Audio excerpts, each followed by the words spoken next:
Olá, irmãos, graça e paz, tudo bem? Vamos dar a nossa sequência dos nossos estudos na carta de Paulo aos Efésios. Hoje nós vamos meditar no capítulo 5, dos versos 11 ao verso 14. Mas eu quero ler apenas o verso 11 que diz: E não sejais cúmplices nas obras infrutíferas das trevas, antes, porém, reprovai-as.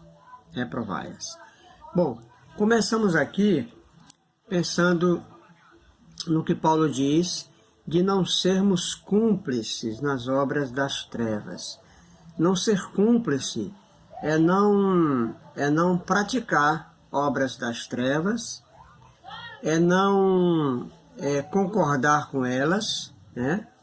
É não aprová-las. Muito pelo contrário, Paulo vai dizer que nós temos que reprovar as obras das trevas. Obras das trevas são obras do mal, né? São obras do mal que contrastam com as obras da luz que vem de Deus. E aí Paulo vai dizer que estas obras das trevas, elas são infrutíferas. Bom, em que sentido infrutíferas? Uma vez que a gente sabe pela palavra de Deus que um abismo gera outro abismo.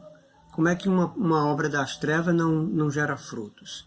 Na verdade, gera frutos sim, mas do mal, né? Uma obra má traz como consequência um resultado negativo, pode trazer uma outra obra má, né? Uma obra má gera um abismo que vai chamar outro abismo. Mas aqui, obras das trevas são infrutíferas no sentido de que elas não dão bons frutos, né? Elas não dão frutos positivos, aprovados por Deus, né? Então, são, na verdade, obras reprovadas por Deus e infrutíferas, porque os frutos das obras das trevas nada valem. Nada valem. Então, é como se elas não fossem nada mesmo, né? Como se essas obras não fossem nada. Então, elas são infrutíferas. E aí, Paulo, quando fala que temos que não ser cúmplices, como eu já falei, ele complementa dizendo que reprovemos, né? Não sejamos cúmplices, porém reprovai-as ou reprovemos elas.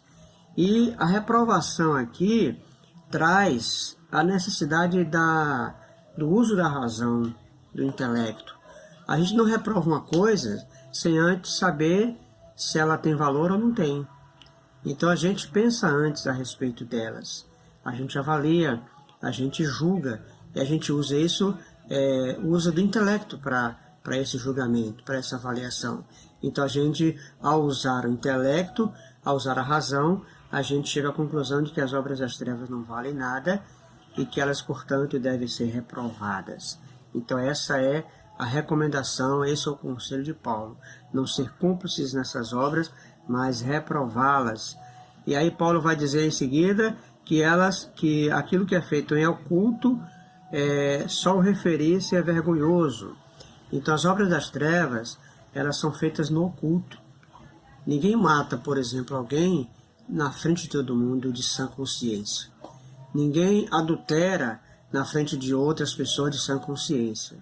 Ninguém rouba outro de sã consciência na frente do outro. Geralmente os ladrões roubam, mas roubam a partir do uso de drogas, por exemplo, de bebidas alcoólicas. Então, as obras das trevas, elas são praticadas no oculto. E só referir-se a elas é vergonhoso. É vergonhoso fazer ou praticar obras das trevas? Sim, para nós servos de Deus é vergonhoso, mas só em referir-se a elas já é vergonhoso. E aí Paulo vai dizer que essas obras das trevas são manifestas. Elas são ocultas, mas elas serão manifestas pela luz. Nada é feito em oculto que não seja revelado. A luz irá se encarregar, a luz se encarrega de revelar aquilo que está oculto. A luz se encarrega de revelar as obras más, as obras das trevas. É o que diz aqui o verso de número 13. Mas todas as coisas, quando reprovadas pela luz, se tornam manifestas. Então a luz manifesta as obras das trevas.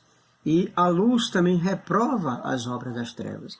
Então vemos aqui no texto que há uma dupla reprovação das obras das trevas. Nós não temos que ser cúmplices delas, mas reprová-las, verso 11, como também a própria luz reprova. Deus é luz, Jesus é luz. Então Deus sendo luz, Jesus sendo luz, o Espírito Santo de Deus sendo luz, também estão reprovando as obras das trevas.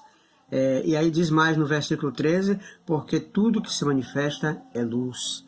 Então, o que deve se manifestar para nós é a luz do Senhor, é a luz do Evangelho, a luz das nossas boas obras. Isso é que deve ser manifestado. E aí Paulo vai concluir no verso 14 dizendo o seguinte, que na verdade aqui é um hino, é um pedaço de um hino, né, cristológico, cantado pela igreja, que diz assim: desperta, ó tu que dormes, levanta-te de entre os mortos, e Cristo te iluminará. Então vemos aqui a ideia da morte, a ideia da ressurreição e a ideia da luz. Então, Cristo é a luz que nos ilumina após a ressurreição. Então, temos aqui a ideia de luz em todos os sentidos.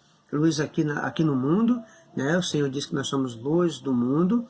Jesus manifestou a sua luz entre os homens. Deus é luz, mas essa luz continua, né? Após essa vida, né? Na vida após a morte, a luz do Senhor continua sobre nós. Cristo nos iluminará após a nossa ressurreição.